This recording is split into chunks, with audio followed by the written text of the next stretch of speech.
بسم اللہ الرحمن الرحیم، اللہم صلی علی محمد و آل محمد۔ جس طرح پاکستان میں خوف کا عالم ہے کہ جنگ لگنے والی ہے، جنگ لگنے والی ہے، جو زیادہ سمجھدار لوگ ہیں وہ زیادہ پریشان بھی ہیں اور ایک فکر میں بھی مبتلا ہیں کہ کیا بنے گا کیا نہیں بنے گا۔ تو یقیناً جیسے کہ ایک بہت ہی بہترین اسٹرالوجر قلب اعظم صاحب نے بتایا کہ جنگ نہیں لگے گی، میں بھی آپ لوگوں سے یہی کہنا چاہوں گا کہ جنگ کے کوئی بھی امکان نہیں ہے۔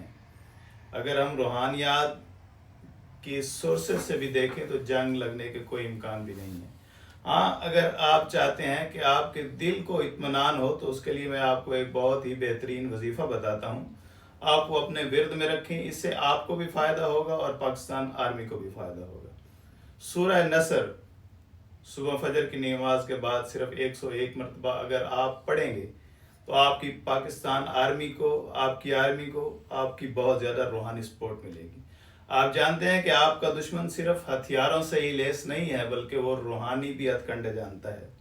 اس لیے یہ آپ کو، ہر فرد کو یہ وظیفہ کرنا بہت زیادہ ضروری ہے، اور انشاءاللہ اگر جنگ کے کچھ امکانات بنے یا کچھ مخالف نے شیطانی عمل کیے تو ضرور وہ منہ کی کھائے گا۔ آپ کا بہت شکریہ۔